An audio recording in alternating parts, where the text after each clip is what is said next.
Okay. Good morning, everyone. I guess I'll get started. So thank you so much for having me back. My goal today is to give you some insight into pediatric pain. That's going to include the history of how we got to where we are, how we're trying to balance the benefits of opioids with the real downsides of those medications. I'm going to talk about the consequences of pain in children, particularly in our neonatal population, the opioid epidemic, multimodal analgesia with the focus on regional anesthesia, substance use disorder, and naloxone. So I have no disclosures. These are the learning objectives that were previously distributed. So starting off, this is the Association for the Study of Pain definition of pain, an unpleasant sensory and emotional experience associated with or resembling that associated with actual or potential tissue damage. And this is the accepted definition used by the World Health Organization. So according to the 2010 WHO Declaration of Montreal, access to pain management is a fundamental human right.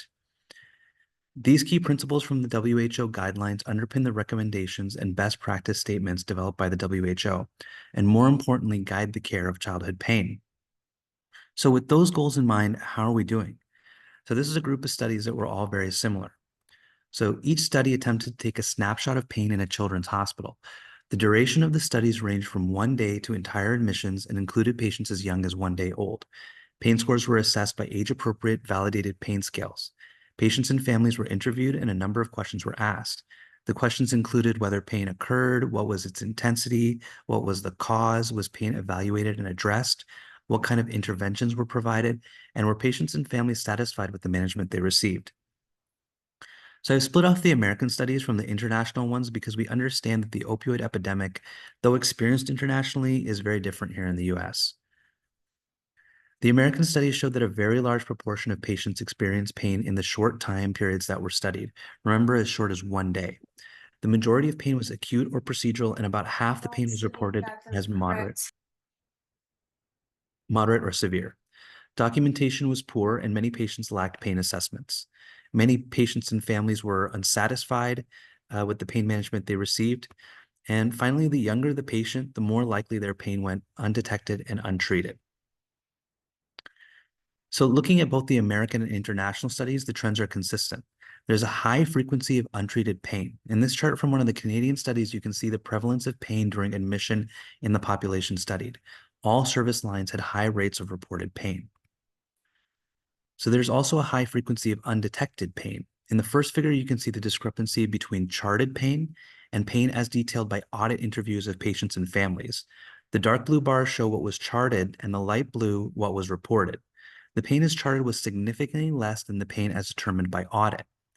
In the second figure, you can see the number of times a pain assessment was documented in an audited patient chart. Note that the far most common documentation is none.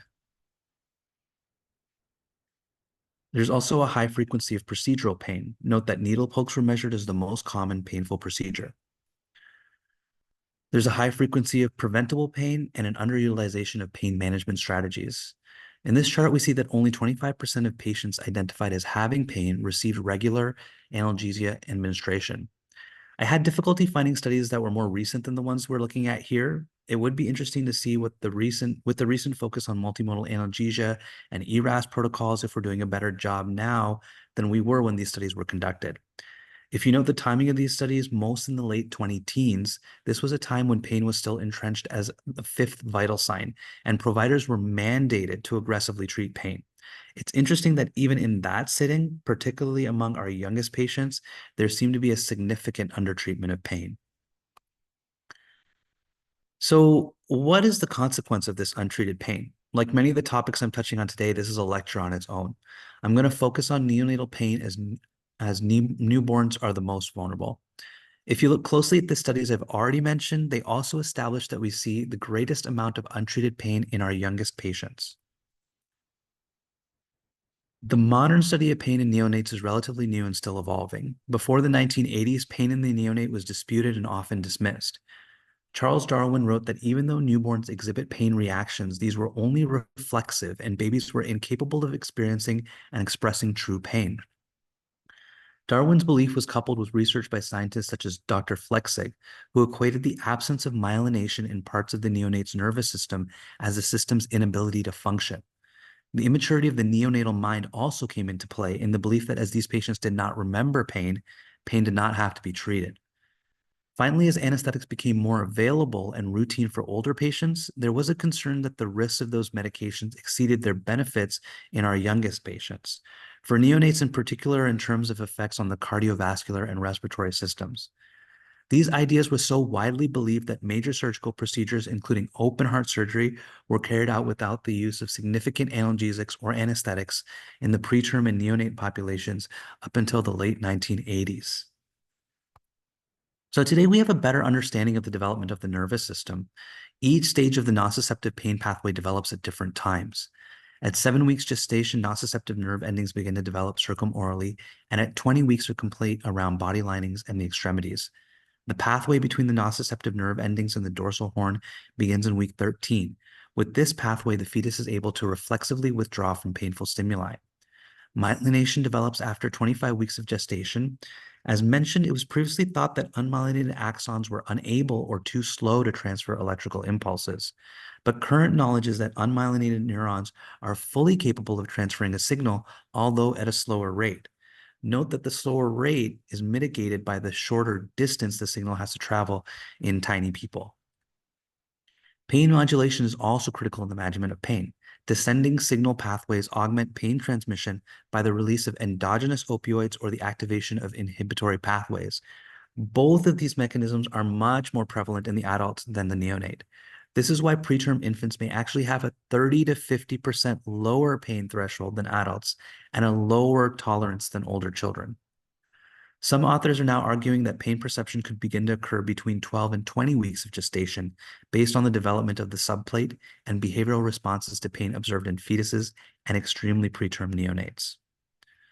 So the current understanding that pain is detrimental to term and preterm infants and that these patients have a worse pain experience than adults or older children began with a landmark paper published by Anand and Associates in 1987, an anesthesiologist, I'll point out. In a randomized controlled trial, preterm babies undergoing a cardiac surgery were given nitrous oxide and paralytic with or without fentanyl as the anesthetic regimen. Responses to surgery were measured by changes in stress hormones measured in the blood of the patients both immediately and on the second and third postoperative days. Compared with the fentanyl group, the non-fentanyl group had significantly higher stress hormone levels that either maintained or increased in the days post-surgery. Circulatory and metabolic complications postoperatively were more common in the non-fentanyl group. The findings indicated that preterm babies mount a substantial stress response to surgery and that prevention of this response by fentanyl may be associated with an improved postoperative outcome. So multiple studies built upon these findings. In this more recent study, an Oxford research team found evidence that babies experience pain similarly to adults. The MRI scans of 10 infants and adults provided a pain stimulus were compared. Results revealed that 18 of 20 brain regions active in adults experiencing pain were also active in newborns.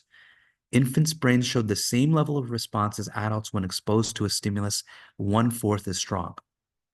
With improvements in MRI modalities, multiple studies following infants exposed to pain have shown significant persistent neuroanatomic changes when examined at school ages. One study following former preterm patients to 8 years of age showed that greater exposure to neonatal pain was associated with a thinner cortex in multiple brain regions, particularly in the frontal and parietal lobes. The same group also found smaller volumes in the limbic system and basal ganglia at 8 years of age among those with greater exposure to pain.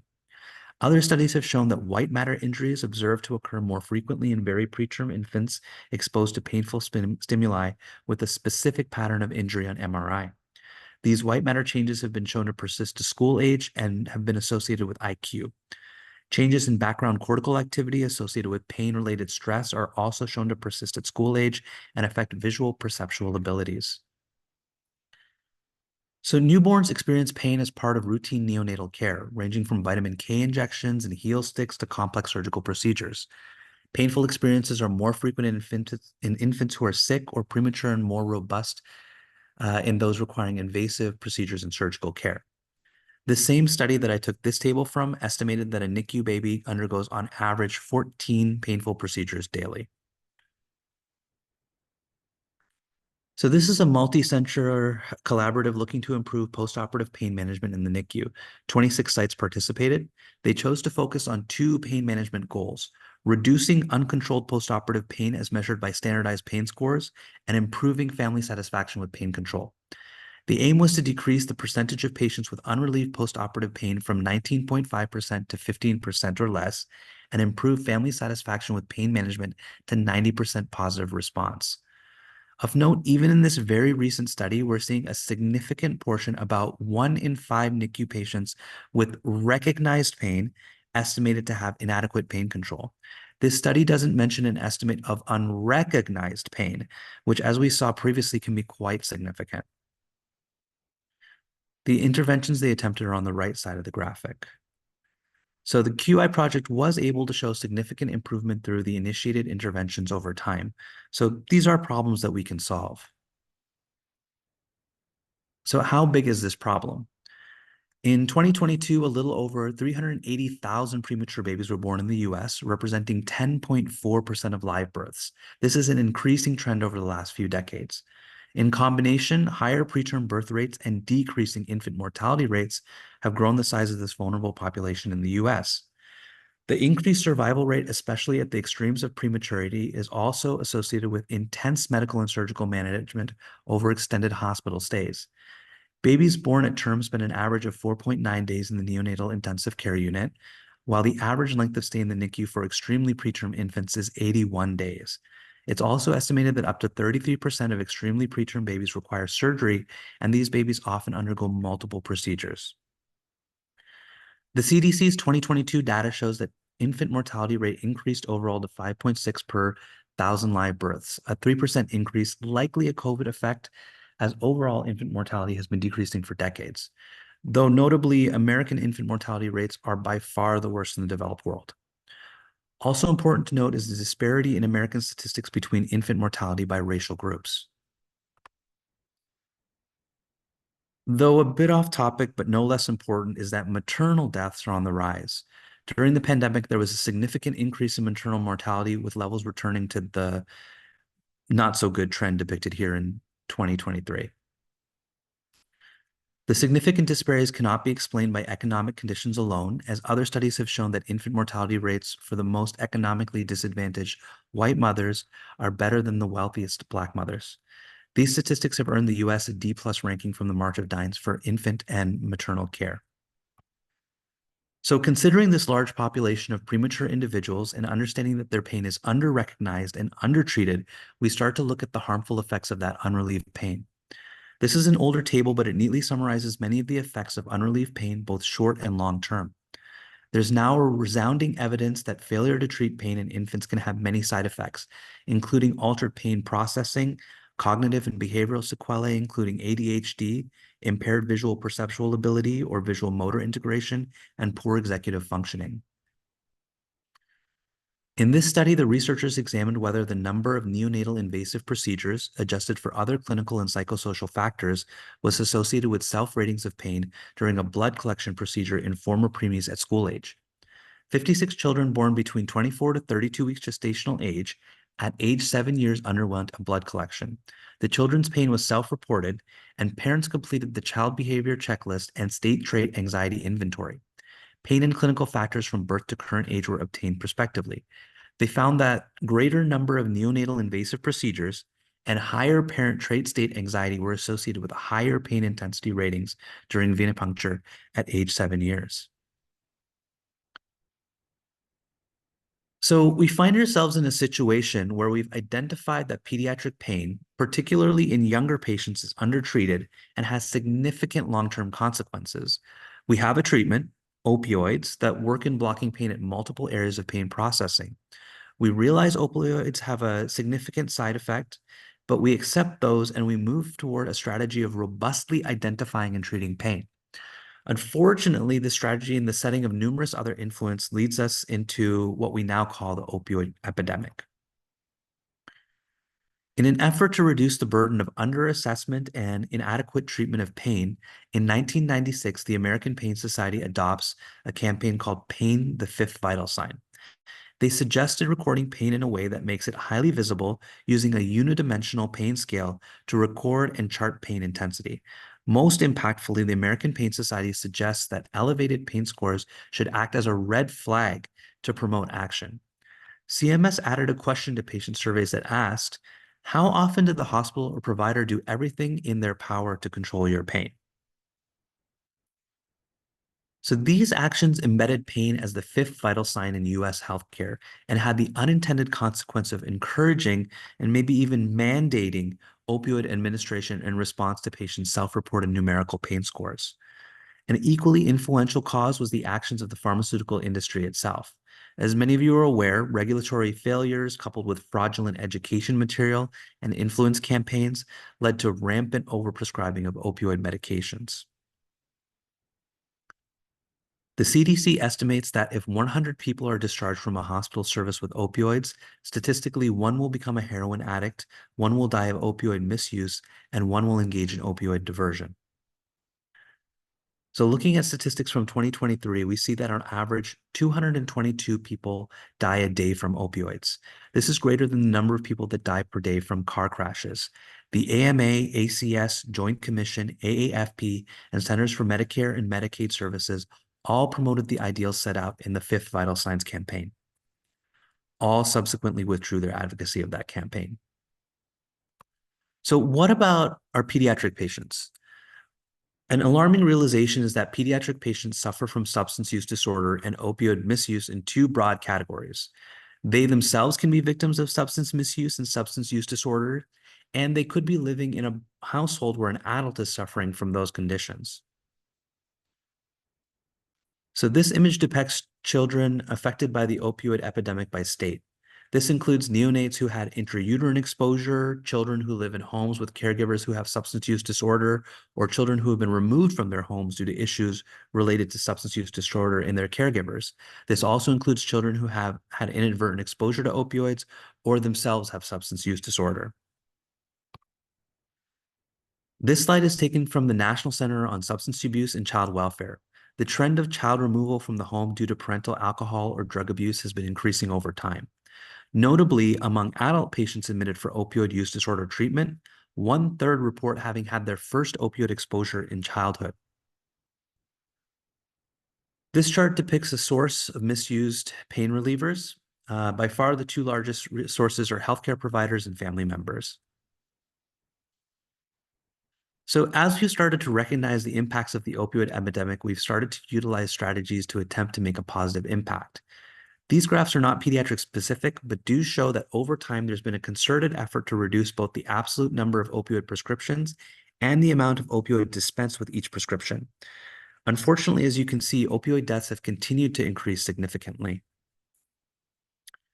This is a graph from a QI project undertaken at Nationwide Children's Hospital in 2015. They were able to decrease the number of opioid doses prescribed for children going home after surgery by 83% and reduce the average doses per prescription by 62%.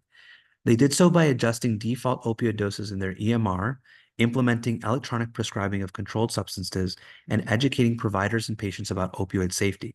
Their patient satisfaction scores related to pain management remained stable.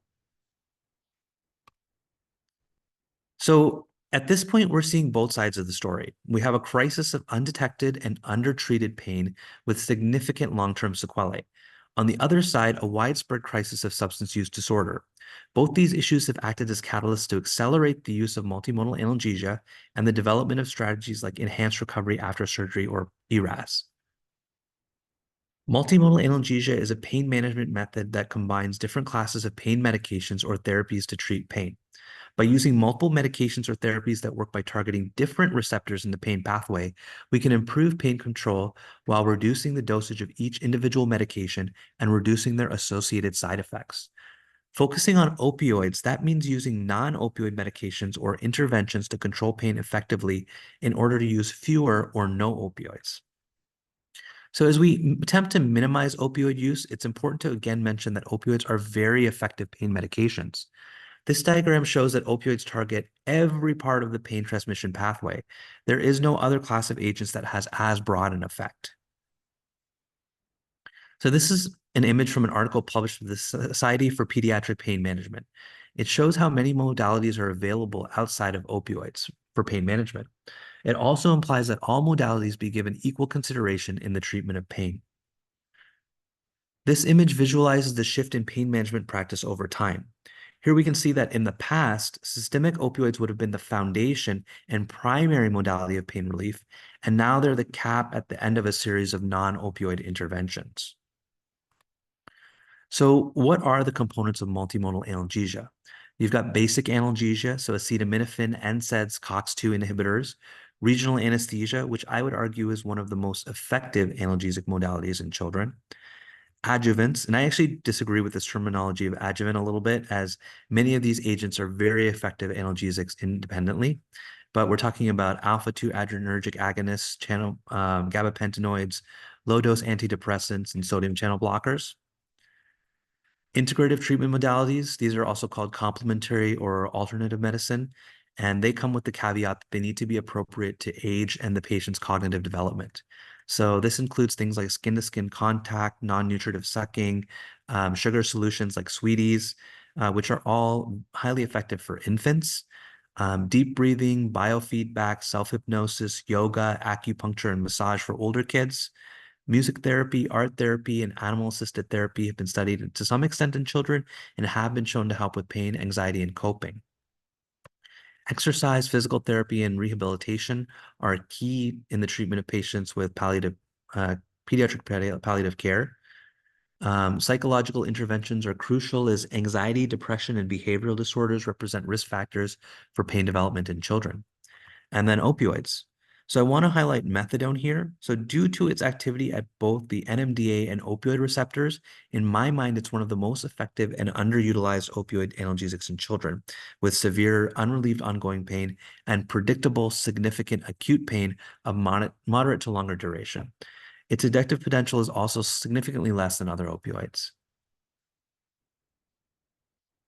So focusing on regional anesthesia is a uniquely effective and underutilized modality.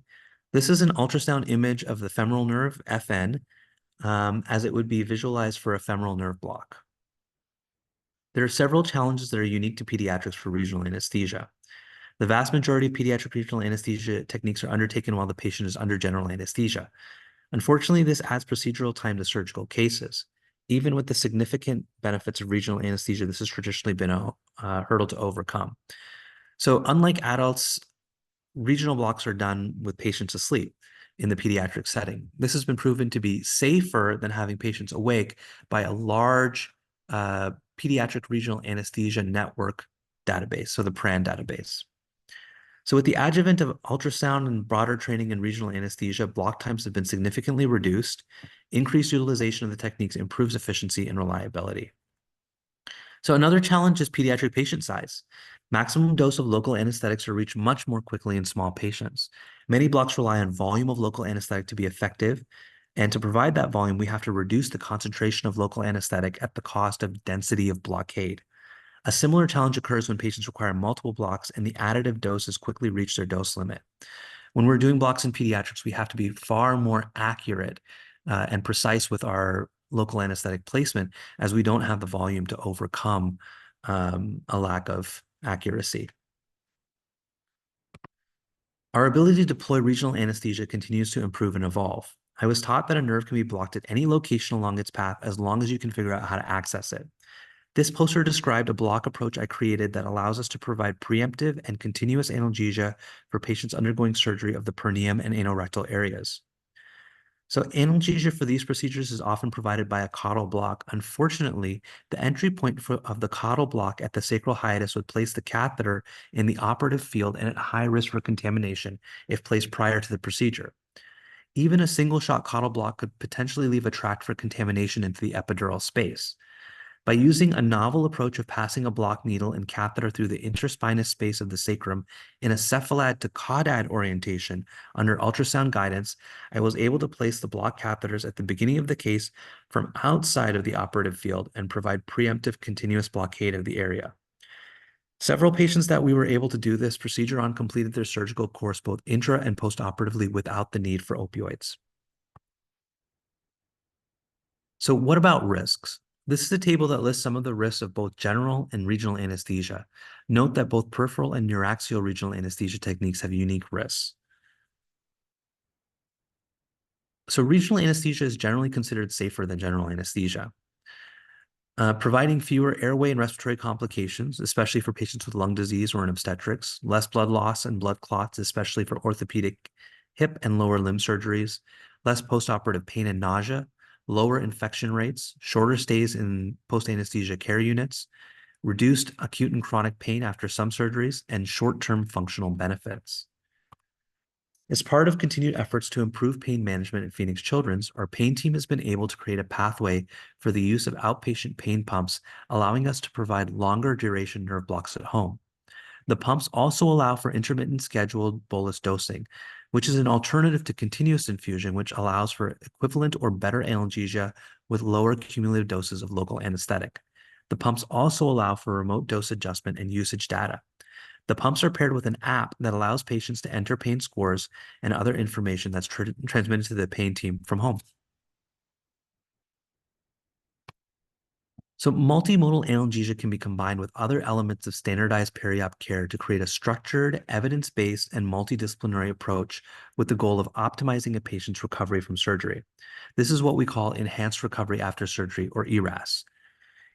Key elements include preoperative counseling, health and nutritional status optimization, pre-op pain medications to attenuate pain and the surgical inflammatory response, intraoperative interventions that include zero fluid balance, preemptive anti-nausea medications, regional anesthesia, and minimally invasive surgical techniques, postoperative multimodal pain regimen with opioid-sparing medications, also early ambulation and goal-oriented activity and recovery plans. So this study showed this is a meta-analysis looking at ERAS protocols in major colorectal surgery. And this study showed better outcomes when using an ERAS strategy for length of hospital stay, postoperative complication rate, readmission rate, time to first bowel movement, time to first mobilization, and patient satisfaction. The work I'm presenting next gives a good idea of where we're at in terms of utilization of multimodal analgesia and how we're working towards ERAS-type protocols at Phoenix Children's. Both the pectus and spine fusion pathways are the closest to true ERAS protocols, combining pre, intra, and postoperative modalities to improve patient outcomes. So pectus repair involves placing one or multiple bars in the anterior chest to correct a concave deformity of the chest wall. This is traditionally a very painful procedure that has been treated with varying combinations of strong opioids, regional anesthesia, including epidurals, and multiple other pain regimens. So here you can see the pectus correction protocol, which shows many of the elements that we've talked about as part of our ERAS/multimodal approach to pain. So one unique modality here is cryoablation. Cryoablation is direct application of cold via a cryoprobe to a peripheral nerve, resulting in a Sunderland stage 2 nerve injury. The nerve axon and myelin sheath are destroyed, but the endoneural and perineural and epineural structures remain intact. This is followed by Wallerian degeneration of the distal nerve, resulting in numbness distal to the created lesion. Regeneration of the nerve occurs along the remaining perineural structures, typically between 1 to 3 millimeters per day. Cryo has been shown to provide excellent analgesia along with decreased hospital length of stay and decreased narcotic usage for patients undergoing pectus repair. In this image, you can see the cryoprobe creating a lesion over the intercostal nerve proximal to the nerve distribution in which the surgery is occurring. So this would be done at each level of nerve.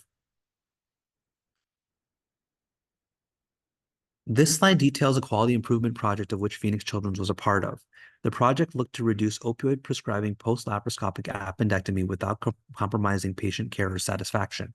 The prospective QI project was enacted at 10 children's hospitals, and the proportion of children receiving opioid prescription discharge was compared pre- and post-intervention. Opioid prescription fell significantly.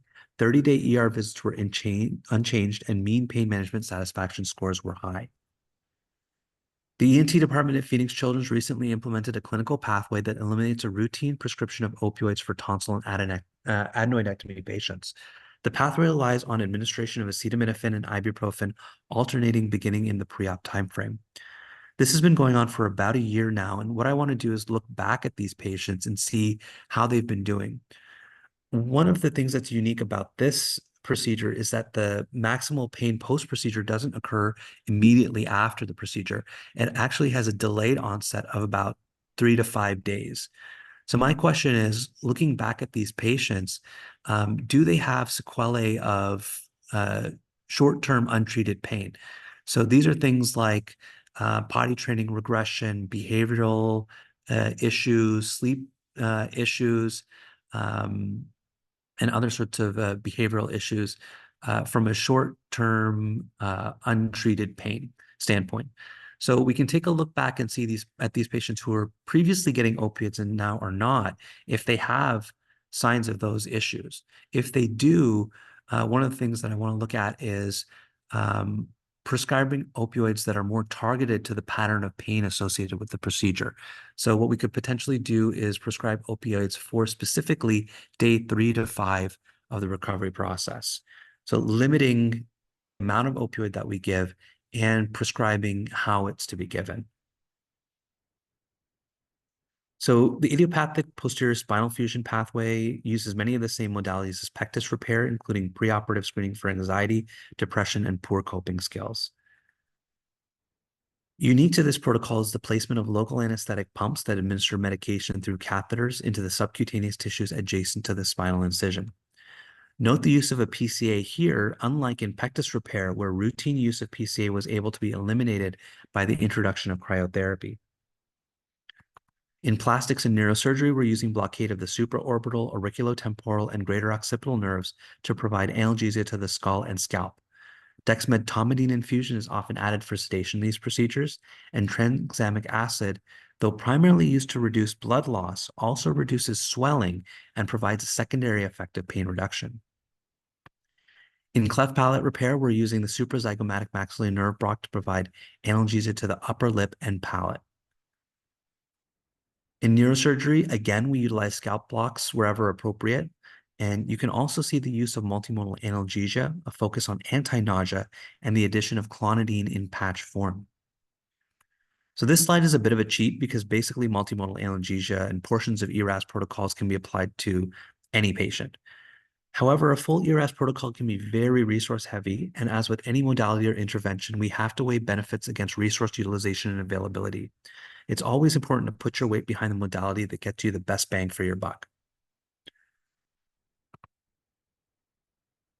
Opioid stewardship, in my opinion, is a part of ERAS. Our perioperative care needs to include mitigation of factors that contribute to substance use disorder. Opioids must only be used for appropriate indications and prescribed by trained providers, with careful assessments of the benefits and risks.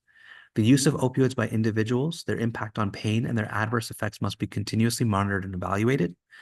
The prescribing provider must have a clear plan for the continuation, tapering, or discontinuation of opioids according to the child's condition.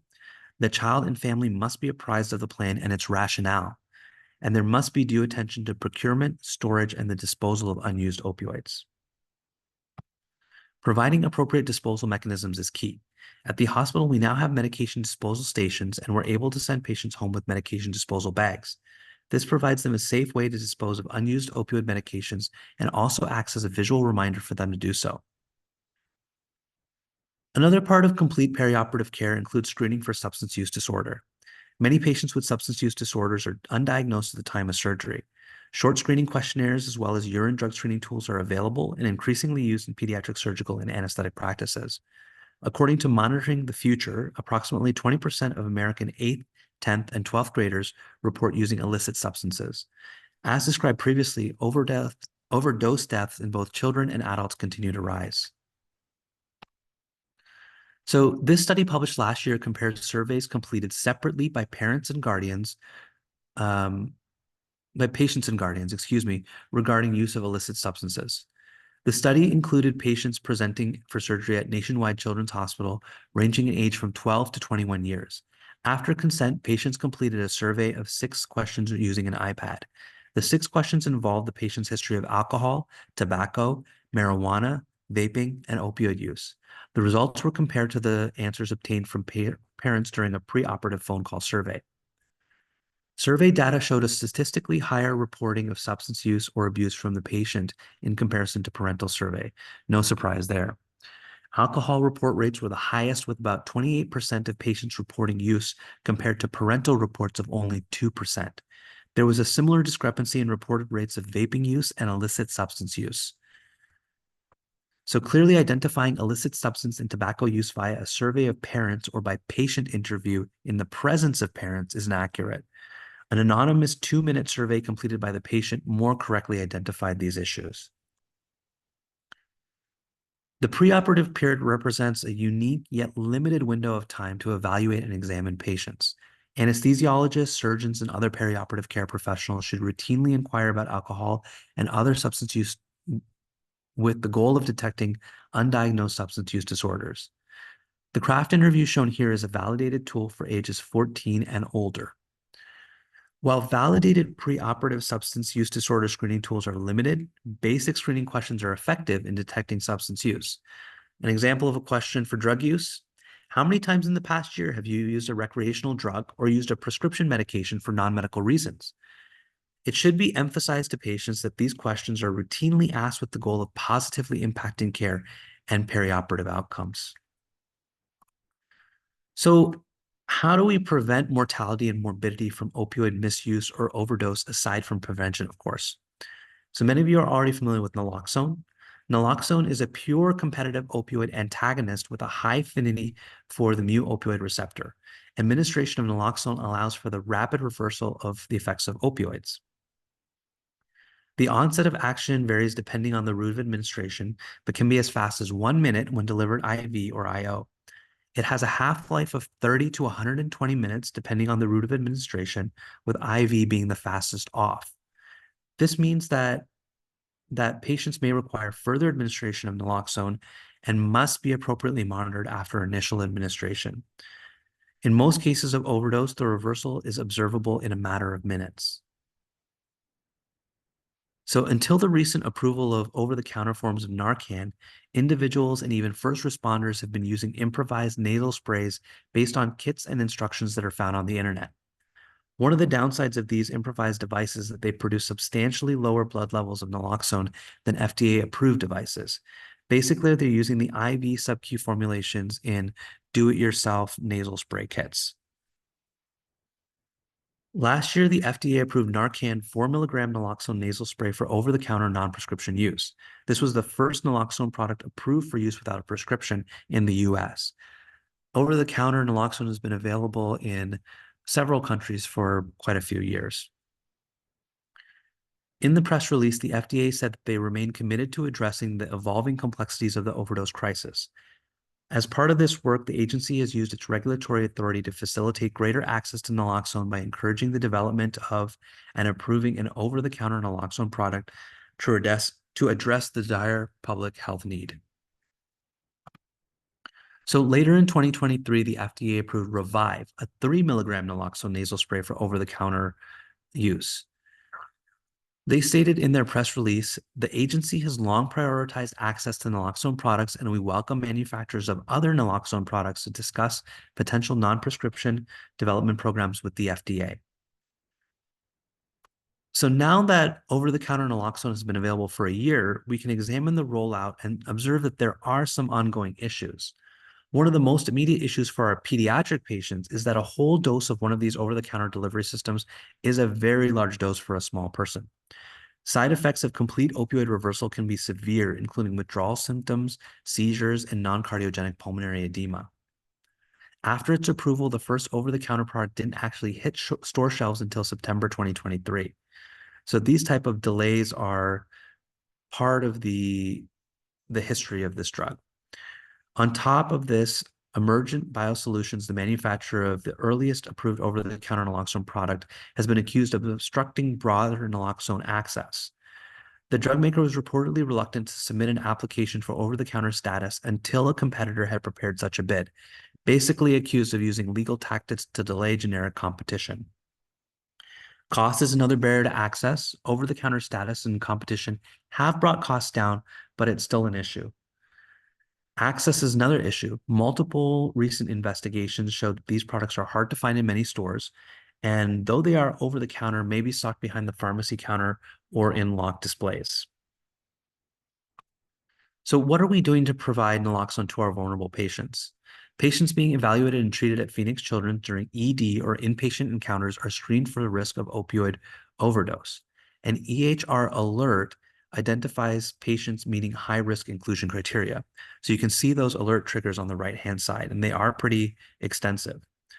The alert prompts designated Phoenix Children's staff to provide an electronic screening questionnaire and offer naloxone intranasal spray with education and outpatient resources. The naloxone take-home kits and education can be provided outside the EMR algorithm in other situations, including patient request or a patient family member request or identified substance use disorder in a family member. Every opioid overdose could potentially be stopped by timely administration of naloxone, and hopefully over-the-counter naloxone will continue to encourage more people to commit to saving lives by knowing where naloxone is and how to use it. So that's it for my presentation. I think I sped through that a little bit more than I intended. I can't thank you enough for inviting me back to talk to you about these topics. Everything I've talked about today is in itself a lecture, if not a lecture series. What I hope that you take away from my talk are the ideas that even today, particularly in our youngest patients, we are not doing as well as we could to evaluate and treat pain. In treating that pain, we need to focus on multimodal techniques, including regional anesthesia, and to provide preemptive, consistent, high-quality pain management with a focus on opioid reduction. And if possible, elimination. Part of this high-quality pain treatment is assessment for substance use disorder and protection for those who are most at risk. Thank you again. I'd love to answer any questions.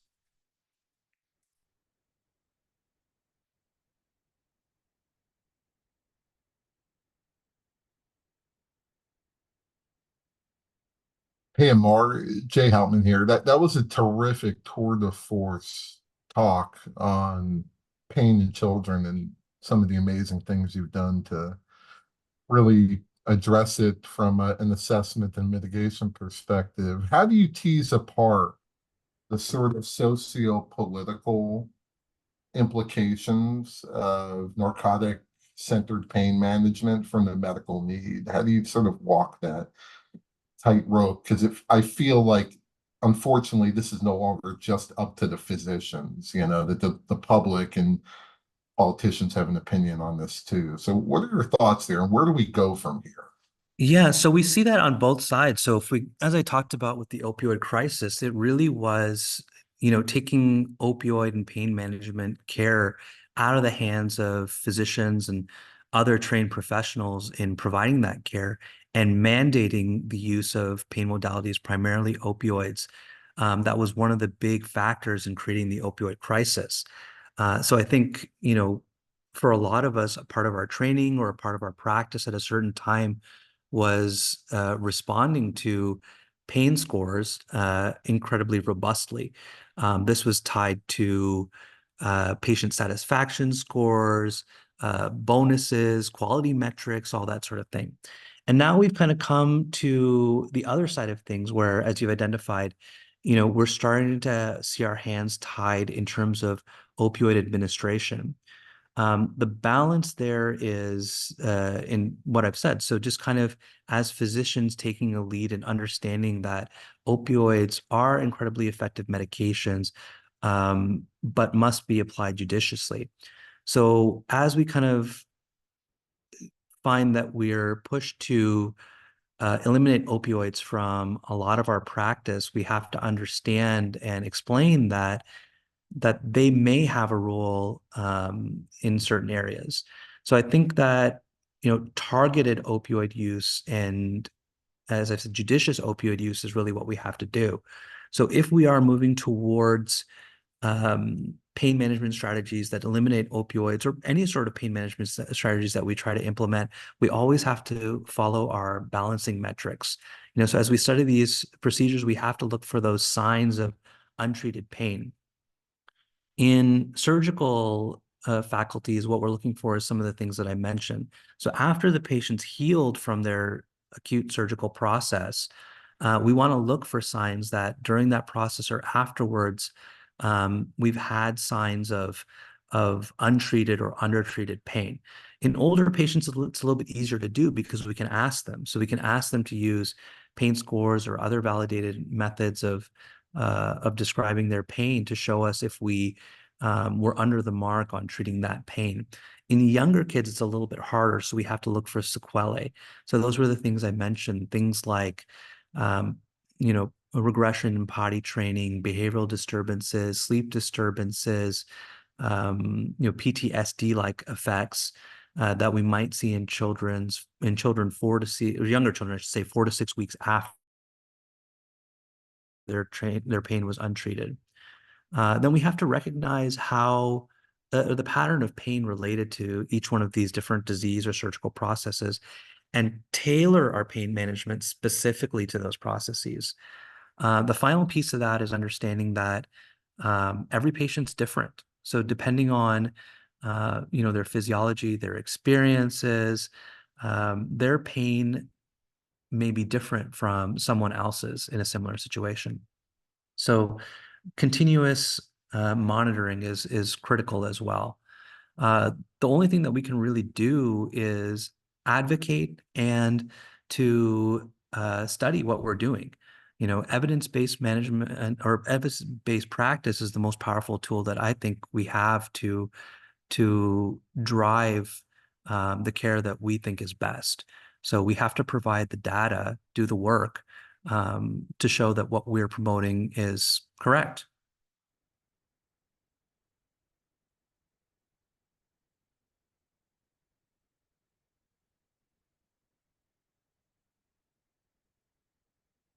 Any other questions?